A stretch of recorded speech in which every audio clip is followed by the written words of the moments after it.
Okay, so I have a 17-inch hollow stamp Zildjian crash that client has indicated that has lost its brightness. So let's hit it a few times. I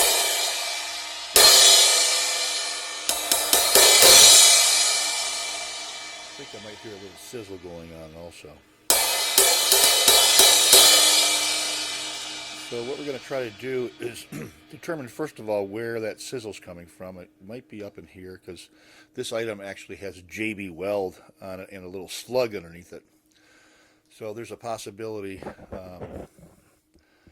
that might be where it's happening, and it could be where that the brightness is gone away from. So, and I hear a little bit of a hum coming off around the edges. All right, let's see what we can do about it. All right, so here's the 17 hollow stamp that I've been talking about. And I did some closer inspection on the edge, and there may be a crack. Actually, I know there is a crack on the edge, which might be making it so it does not open up like it should. Also, there's quite a bit of flea bite or chip damage along the edge. So I'm going to micro weld that crack, and then I'm also going to lathe out the edge damage. So let me do that, and we'll see what the result is. Okay, so I did redid the edge, and I did find two cracks, two small cracks on the edge, and decided to micro weld them instead of reducing the diameter beyond them. So let's see the resultant sound.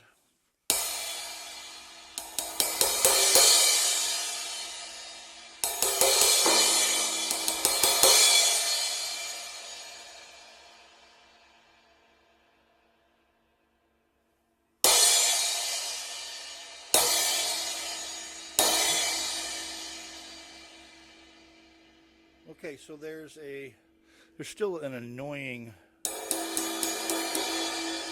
well, there's still a slight annoying hum to it, so I'm going to try to remove that by changing the tension on the edge a little bit. So let's see how that does. But I believe that's a fuller crash now. Definitely brighter, and I do not hear any sizzle anymore. Let's continue on though.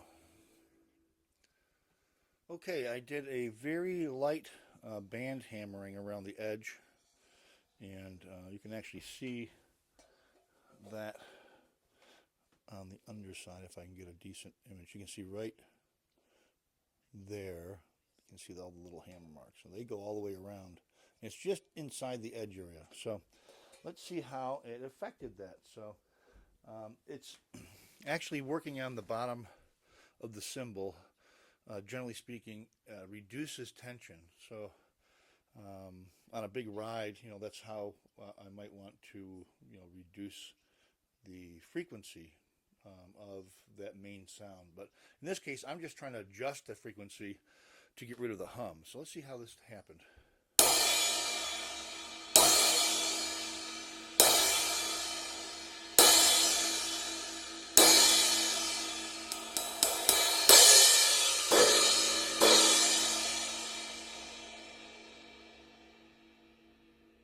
So the hum is not as predominant because I adjusted this band's tension, and I actually loosened the tension a little bit to make it so that there's not that harmonic thing happening between the different tensions in the cymbal that created the hum. So I've gotten rid of that. So these techniques that I'm using are not mind-boggling. They're something that really any drummer could do themselves with just a little bit of instruction. So I'm on a quest to teach people how to do this kind of thing. And if you're interested in learning on the subtle tuning that I just did, just get a hold of me, and I'll be happy to share with you some of the basic concepts so that you can start to experiment with your own instruments. I wouldn't, rush into it, on your expensive stuff, but you can start to practice on other items, like maybe some B8 items that are less expensive. So thank you very much. This is Tom Foote at Buffalo.